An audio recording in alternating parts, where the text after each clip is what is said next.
Latest ആയിട്ടായിരുന്നു ഇതേ കണക്കുണ്ടെങ്കിൽ രേഷ്മയ്ക്ക് എന്താണ് സംഭവിച്ചത്, അല്ലെങ്കിൽ എന്താണ് ഇതേ കണക്കുള്ള തീരുമാനം എടുക്കാൻ കാരണം എന്നുള്ളൊരു കാര്യം വെളിയിൽ വന്നിരിക്കുന്നത്.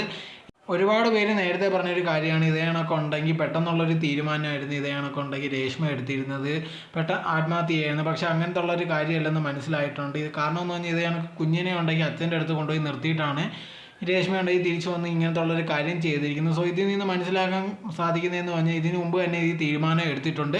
അതിനുവേണ്ടി തന്നെയാണ് ഇതേ കണക്കുണ്ടെങ്കിൽ കുഞ്ഞിനെ അച്ഛൻ്റെ അടുത്ത് കൊണ്ടുപോയി സേഫായിട്ട് നിർത്തിയിട്ട് ഇതേ കണക്കുള്ളൊരു തീരുമാനം എടുത്തിരിക്കുന്നത്. അതോടെ തന്നെ ഇതേ കണക്കുണ്ടെങ്കിൽ കാമുകനിൽ നിന്ന് മനസ്സിലായ ഒരു കാര്യം എന്ന് പറഞ്ഞാൽ ഇതേ കണക്ക് രേഷ്മയ്ക്ക് വേറൊരുത്തനുമായിട്ട് ബന്ധം ഉണ്ടായിരുന്നു. ഇവനുമായിട്ട് ഇഷ്ടത്തിലായിരിക്കുന്ന അതേ സമയത്ത് തന്നെ വേറൊരാളായിട്ടും ബന്ധത്തിലുണ്ടായിരുന്നു. അതിനെ തുടർന്നാണ് ഇവർ തമ്മിൽ എപ്പോഴും അടിയും വഴക്കും ഒക്കെ ആയിരുന്നത്.